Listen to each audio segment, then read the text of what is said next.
तो आज की डेट है 23 अगस्त 2025 और अभी शाम के बज रहे हैं 7:20। और मुझे पता है काफ़ी दिन से वीडियो नहीं आ रही, बट अभी क्या है, काम चल रहा है काफ़ी सारा, तो थोड़ा सा डिले हो रहा है। बट मैं ट्राई करूँगा रास्ते में चलते चलते थोड़ा अपडेट दूँ, काम कितना हुआ है, कैसे चल रहा है, तो क्या डिफ़िकल्टी आ रही है। हाँ, एक इम्पॉर्टेंट चीज़ बता दी थी काफ़ी टाइम से। अभी जो लोग रेगुलर बेसिस पे देख रहे हैं तो उनको पता है कि यहाँ पे आर्टिकलशिप ख़त्म हो गया है और अभी बस मैं काम ख़त्म करके फिर निकलने वाला हूँ। और जॉब के बारे में बीच में कुछ बात किया था मैंने, ठीक है। तो अभी उसमें कुछ अपडेट है, वो ध्यान से सुनो। तो अभी सीन ये है कि अब जिस फर्म में मैं काम कर रहा हूँ मुझे अभी बहुत बहुत कुछ सीखना बाकी है, ठीक है। नॉर्मल अकाउंटिंग टैक्सेशन में काफ़ी कुछ सीख गया हूँ, बट फिर भी आरओसी, फिर उसमें अकाउंट फाइनलाइजेशन में और इन डेप्थ में सीखना है। तो मैंने सोचा, और टीडीएस में भी काफ़ी कुछ है, तो मैंने सोचा क्यों ना यहीं पे रुक के जॉब वेब करूँ। थोड़ा सा कम सैलरी मिल जाएगा, बट एटलीस्ट सीखने को तो काफ़ी कुछ मिलेगा। तो फिर मैंने सर को पूछा, मेरे व्हाट्सएप पे मैसेज किया कि सर आप जॉब का फ्यूचर में रखोगे क्या, क्योंकि हमारे ऑफिस में सिर्फ इंटर्न रखते हैं, जॉब के लिए किसी को भी रखते नहीं। तो सर ने उस टाइम पे बोला, मैंने खुद के ही नहीं पूछा, मैंने जस्ट पूछा फ्यूचर में आप किसी को जॉब पे रखोगे क्या, और रखोगे तो कितना सैलरी दोगे। तो सर ने बोला कि फ्यूचर में अगर मेरा करोड़ का टर्नओवर होगा तो लाख सैलरी दूंगा, और अगर लाख में टर्नओवर होगा तो मैं 1000 रुपये सैलरी दूंगा, ठीक है। तो मैं तो इम्प्रेस हो गया, चलो भैया बस यही अब पूछना है बस। तो मैंने पूछा कितना से 1000, चलो मान लो लाख में टर्नओवर है तो कितना दोगे सैलरी 1000 में, जस्ट फिगर्स बता दो। तो उस टाइम में सर ने बोला ऑफिस में आता तो बात करते हैं। अब फिर उसके 2-3 दिन बाद सर ऑफिस में आए, हमने बाद में बैठा, रात में 10 बज गया था। मैं सर बोल रहे थे घर जाना तो जाओ, लेट हो गया काफ़ी। मैं बोला नहीं, आपसे बात करके जाऊँगा, फ्री हो जाओगे तो बताओ। तो सर फिर बाद में फ्री हुए तो फिर मैं गया, बात किया। अब बात क्या हुई, सर ने बोला कि मैं करंटली जॉब पे नहीं रख सकता किसी को भी।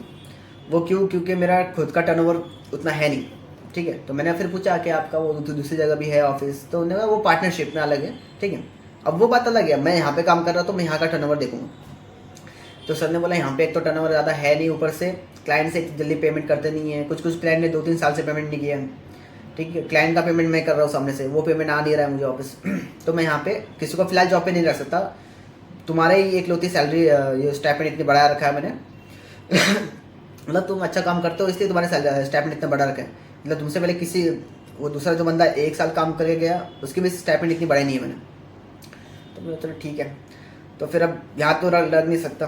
तो मैंने सर को बोला ठीक है, मैं फिर पूरा काम निपटा के जो काम बचा, इनकम टैक्स और अपना जीएसटी वो सब ऑडिट वो सब कम ख़त्म करके फिर निकल जाऊँगा।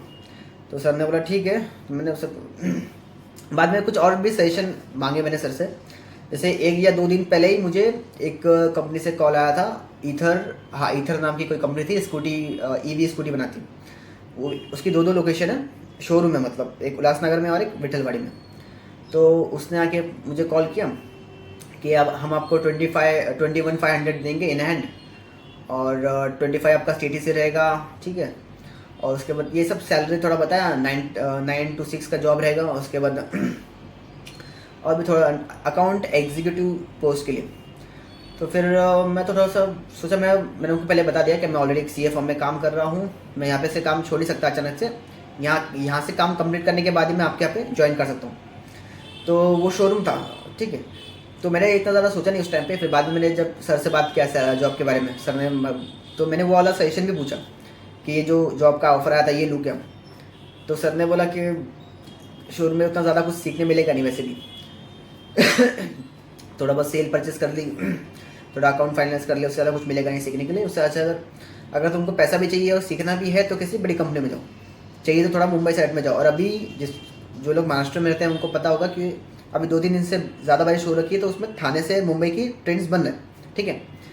तो मुंबई, तो मैंने वो सर को पूछा कि यार अभी ट्रेन भी इतनी बंद चल रही है तो फिर मुंबई में जॉब करना थोड़ा सा डिफिकल्ट होगा। तो सर ने बोला कि वो तो 1-2 दिन की बात है खाली, बाकी टाइम तो रहेगा ही। और मुंबई साइड में जाओगे तो बड़ी कंपनीज भी रहेगी, थोड़ा सीखने में ज़्यादा मिलेगा, अच्छा सैलरी भी मिल जाएगी। यही काम कि तुमको 25, 30, 40 भी मिल सकता है आगे जाके। तो मैंने चलो ठीक है। उसके बाद एक हमारा क्लाइंट याद है, मैंने बताया था घाटकोपर में हमारा क्लाइंट है, ऑडिट के लिए जाता हूँ जब मैं बार बार। तो वहाँ के लिए पूछा, क्योंकि वहाँ से भी आया था मुझे जॉब के लिए ऑफर। तो मैंने वो पूछा कि सर अपना वो जो क्लाइंट है वो भी जॉब का ऑफर दे रहा था उसका। तो सर ने बोला वहाँ पे मत जाओ, वो क्लाइंट है ज़्यादा नहीं, 6-7 करोड़ का टर्नओवर है उनका, और उनका डायरेक्टर हालत ख़राब करके रखता है अपने अकाउंटेंट की। मतलब मैं बहुत बार गया ऑडिट के लिए, बहुत चिल्लाता है अपने अकाउंटेंट के ऊपर। तो सर ने बोला कि वहाँ पे मत जाओ, वो देखा है ना कैसे अकाउंटेंट की हालत करता है। ज़्यादा प्रोफेशनल कंपनी में जाओ तो ज़रा सा बात करने का ढंग भी रहेगा उन कंपनीज में, ठीक है। थोड़ा वर्किंग का ज़रा सा इन्वायरमेंट अच्छा रहेगा, वर्किंग इन्वायरमेंट में, चलो वो भी ठीक है। बाकी काफ़ी सारी चीज़ें थी। मैंने सर को बोला कि जैसे काम आधा कंप्लीट हो जाएगा तो मैं जॉब के लिए अप्लाई करना चालू कर दूंगा, और कॉल आएगा तो उनको बोल दूंगा कि यहाँ पे मेरा काम निपटा के फिर मैं आऊँगा वहाँ पे। तो सर ने बोला कि काम निपटा के ऐसा मत बोलो कि नोटिस पीरियड देना पड़ेगा मुझे 15 दिन या फिर 1 महीने का, क्योंकि लोग जज करते हैं वैसा। मैंने कहा हाँ ये भी ठीक बात है। बाकी मेरे पास काफ़ी सारे क्वेश्चन थे, बट वो सब वैसे के वैसे रह गए, पूछने थे। मतलब मुझे लगा जॉब के लिए हाँ बोलेंगे तो फिर काफ़ी सारे क्वेश्चन थे पूछने के लिए। चलो खैर, इतना ही जॉब का अपडेट है। अब बस ये काम निपटाना है। बट मैं मतलब दोनों साइड के लिए रेडी था। जॉब मिल गई तो भी अच्छा, नियर बाय रहेगा, और ऑलरेडी सेट हो चुका यहाँ पे।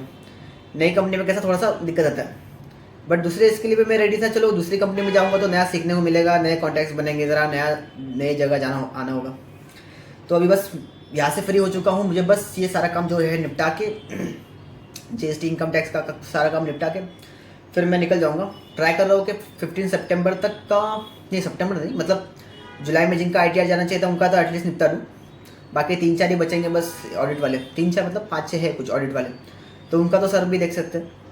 बाकी इनकम टैक्स के जो सैलरी वाले हैं उनका तो बीच बीच में आता रहता है। सर ने भी चालू कर दिया अभी इनकम टैक्स का काम करना, तो आधा सर संभाल रहे, आधा मैं संभाल दूँगा, तो हो जाएगा मेरे ख्याल से मैक्सिमम।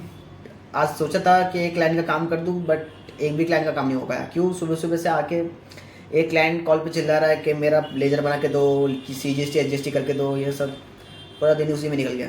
अब 7 बज रहा है, अभी देखते हैं, अभी टाइम मिलेगा तो करते एक का, नहीं तो फिर निकलेंगे घर के लिए। ठीक है, तो ये सैलरी का अपडेट था। ट्राई करूँगा रोज़ की वीडियो आए और लाइव भी। ठीक है, चलो मिलते हैं।